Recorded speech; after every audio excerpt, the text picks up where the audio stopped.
धारावी परिसरातील मशिदीचा अवैध भाग पाडण्यावरून तणाव निर्माण झाला असून रस्त्यावर नागरिकांचा जमाव या ठिकाणी पाहायला मिळतोय।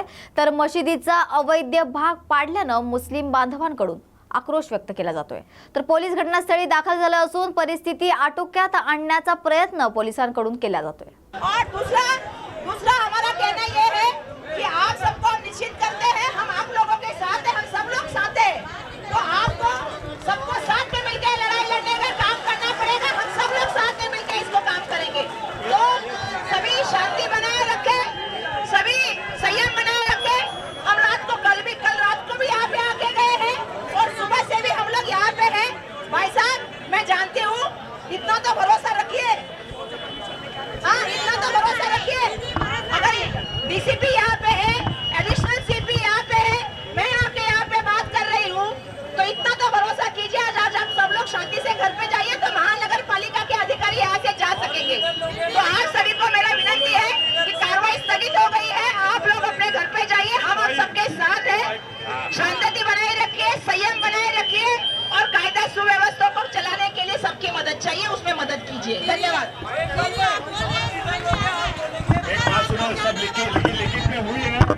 आलेले लोक त्यांच्यामध्ये आज आमचे माननीय समाजसेवक किंवा धारावीचे करता धरता राजू कोरडे साहेब आहेत, त्यांना विचारूया। आतमध्ये आपण गेलेलं आहे, काय झालं? आम्ही त्यांच्यासमोर स्पष्टपणे खुलासा केला की धारावीकरिता स्पेशल प्लॅनिंग अथॉरिटी म्हणजे विशेष नियोजन प्राधिकरण जे आहे ते DRP आहे, तसं नोटिफिकेशन जे आहे ते सरकारनं प्रसिद्ध केलेलं आहे आणि त्यामुळं धारावीमध्ये कुठलंही काम डेमोलिशनचं वगैरे असेल ही कारवाई करण्याचा अधिकार महानगरपालिकेला नाही, तो अधिकार DRPला आहे।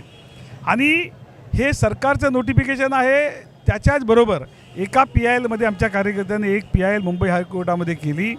त्या PILमध्ये ॲफिडेविट दिलेलं आहे महानगरपालिकेनं की आमची जबाबदारी नाही, ही जबाबदारी DRPची आहे। मग अशा वेळी महानगरपालिका ही अतिक्रमण विरोधी कारवाई करण्यासाठी काय येते असा सवाल आम्ही त्यांना केला। त्यांच्याकडे त्याचं कुठलंही उत्तर नव्हतं।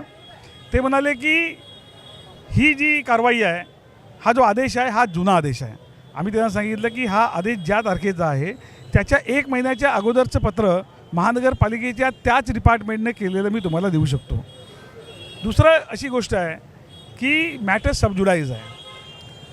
पालिकेने आदेश केला, त्या आदेशाला अपिलामध्ये आव्हान देण्यात आलेलं आहे आणि त्याबद्दल कोर्टाने अजून काही निकाल दिलेला नाही। अशा वेळी तुम्ही एखाद्या मशिदीच्या विरोधामध्ये कारवाई करणं आणि धारावीमध्ये हिंदू मुस्लिम असं वातावरण जे आहे ते बिघडवण्याचं काम करणं हे चुकीचं होईल। ह्यामुळे लॉ अँड ऑर्डर बिघडेल। आम्ही ॲडिशनल CPना सुद्धा विनंती केली की आपल्याकडे डिस्क्रिशनरी पॉवर आहेत, आपल्याकडे अधिकार आहेत आणि आपण ही भूमिका घेऊ शकता की अशा वेळी ज्यावेळी 2 समाजामध्ये एक प्रकारचं वातावरण बिघडेल अशी परिस्थिती आहे, काहीतरी मोठा अपघात होऊ शकेल अशी परिस्थिती आहे, अशा वेळी मी लॉ अँड ऑर्डर अबाधित ठेवण्यासाठी बंदोबस्त देऊ शकत नाही। अशा पद्धतीची स्टँड घेण्याचा तुमचा अधिकार आहे, तुमचे डिस्क्रिशनरी पॉवर आहेत। आता या संदर्भामध्ये महापालिका आणि पोलीस एकत्र बसले नव्हते, आता महापालिका आणि पोलीस एकत्र बसलेले आहेत आणि सकारात्मक निर्णय येईल अशी अपेक्षा आहे। महानगरपालिकाचे जे अधिकारी आलेत त्यांना आपण स्पष्टपणे हे सांगितलं की सध्या DRP झालं आहे, तर त्यांना पुढचं वाळ जायचं ते काय ते बोलले? त्यांचं म्हणणं की अगोदर तर जेव्हा ते उत्तर देऊ शकले नाहीत तेव्हा ते म्हणतात वरचा आदेश आहे। आम्ही सांगितलं बा वरचा आदेश कुणाचा आहे, कारण तुमच्या कागदामध्ये तर कुठलाच वरचा आदेश नाही आहे, तर वरचा आदेश कुणाचा आहे? खरं म्हणजे हा जो आदेश आहे तो आदेश तुमचाच आहे आणि तो चॅलेंज झालेला आहे हायकोर्टामध्ये, नाही वरचा आदेश आहे। तर हा वरचा आदेश कुणाचा आहे? मुख्यमंत्र्याचा आहे, उपमुख्यमंत्र्याचा आहे, कुणाचा आहे? तर जर हा वरचा आदेश सरकारमधल्या कोणी लोकांचा असेल तर मात्र या लोकांना धारावीमध्ये हिंदू मुस्लिम एकतेचं जे वातावरण आहे ते वातावरण बिघडवायचं आहे असा आमचा स्पष्ट आरोप आहे। हे आपले बरोबर होते समाजसेवक धारावीचे राजू कोरडे साहेब। आता आपण लोकांना विचारूया त्यांची प्रतिक्रिया कशासाठी आलेत आणि का आलेत। किस लिए आप लोग यहाँ आए धारावी? हम लोग यहाँ पे महबूब सुबानी मस्जिद है, इसका डेमोलिशन के लिए बीएमसी आज आने वाला था। तो हम लोग को सबको ये न्यूज़ मिला था कि यहाँ पे आके और डेमोलिशन के ख़िलाफ़ आवाज़ उठाए कि मस्जिद ही क्यों। अभी तो हम लोग डीआरपी में जा रहे हैं, सर्वे चालू है, उसका विरोध हो रहा है, सब कुछ हो रहा है, डीआरपी में सब चला गया। अभी धारावी रीडेवलपमेंट प्रोजेक्ट बन रहा है, फिर ये मस्जिद को लेके डेमोलिशन करके बस ये इनको क्या साबित करना है। ये इलेक्शन आ रहा है नवंबर दिसंबर में, अक्टूबर नवंबर में जो इलेक्शन आ रहा है, इसको हिंदू मुस्लिम करके इसको गिराना, इसको जिताना, बस इसके लिए ये सब नाटक हो रहा है, बाकी कुछ भी नहीं है। इसको डेमोलिशन कुछ नहीं करना है किसको, सिर्फ इलेक्शन की तैयारी हो रहा है, हिंदू मुस्लिम हो रहा है। मैं सब हिंदू भाई को भी बोलूँगा, भाई इस पर ध्यान मत दो। और ये सब है, ये पॉलिटिशियन का स्टंट है। ये मस्जिद तोड़ के आपस में लड़ा के हम लोग का इकोनॉमिक भी हमारा ख़राब होगा, हमारा टाइम भी ख़त्म होगा, हमारे बच्चों को भी तकलीफ होगा, स्कूल में सबको तकलीफ होगा। अभी देखो आज का दिन पूरा ट्रैफिक में चला गया, सुबह 6:30 से पब्लिक, इतनी पब्लिक यहाँ पे खड़ी है काम धंधा छोड़ के एक मस्जिद बचाने के लिए। अभी एक स्ट्रक्चर बचाने के लिए आधा दिन चला गया डिसीजन लेने के लिए। बीएमसी के अधिकारी अभी अंदर बैठे हैं, उनका डिसीजन हो गया, साढ़े 4 घंटा हो गया, अभी तक उनकी मीटिंग चालू है और कुछ भी डिसीजन अभी तक बाहर आया नहीं है। आपण दुसऱ्यांना विचारूया, आप किस लिए आए? बीएमसी एक कॉन्ट्रैक्ट किलर की तरह काम कर रही है। महानगर पालिका ने उसके अधिकारियों ने सुपारी लिया हुआ है यहाँ के माहौल को ख़राब करने का, हिंदू मुस्लिमों में दरार पैदा करने के लिए। इसके लिए वो एक इशू पे वो लोग काम कर रहे हैं और वहाँ के हिंदू मुस्लिम का वातावरण इनको ख़राब करना है और सिर्फ राजनीति करके उनको हिंदू मुस्लिम को बांट के अपना रोटी रोजी चमकाना है। और उसमें बीएमसी के अधिकारी उनका साथ दे रहे हैं, ये पूरी तरह अधिकारी उसमें इन्वॉल्व है। जब इनके बॉस ने हाई कोर्ट में एफिडेविट दे दिया है कि डीआरपी के अंडर में सब आता, हमारा कुछ नहीं है, तो इनको इतनी जल्दबाजी क्यों है?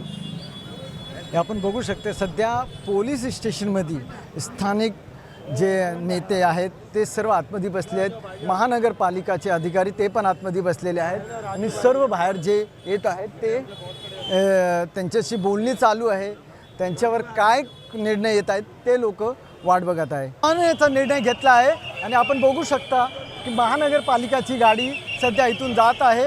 सर्व पक्षी नेत्यांनी आज जे आले होते आंदोलनकर्त्यांच्याबरोबर, त्यांचं आणि पोलिसांचं जे झालं आहे महानगरपालिकाच्या बोलणीवर, त्या आज तुर्तास जे कारवाई आठवडाभरासाठी पुढे ढकलण्यात आलेले आहे। तर आपण विभागाध्यक्ष माननीय राजेश सोनवणे यांना विचारूया। सोनवणे, जे हे कारवाई आज तुर्तास थांबवली, हे फक्त थांबवण्यासाठी झालं आहे की पुढे आपण साहेब तिथं मला असं कळालं आहे की असा निर्णय झाला आहे की तुर्तास 8 दिवसाचा त्यांनी टाईम दिलेला आहे आणि त्याच्यानंतर कोर्टात जाऊन त्याच्यावरती स्टे घेणार आहे या घटनेच्या विरोधात, असं मला प्रथमदर्शी तिथं कळालेलं आहे। कारण मी त्या मिटिंगला नव्हतो, माझे सहकारी शकीलभाई होते आणि आरिफभाईंनी मला असं सांगितलं की 8 दिवसाचा टाईम दिला आणि त्याच्या विरोधात आम्ही कोर्टात जाणार आहे। तर आपण बघू शकता आठवडाभराचा टाईम महानगरपालिका पोलीस प्रशासन यांना दिलेत की पुढचे हे कारवाई थांबवण्यासाठी आपण कोर्टात जाण्याची संधी यांना देण्यात आलेली आहे। तरी कॅमेरामॅन नयन बरोबर मी चंद्रभान मौर्या।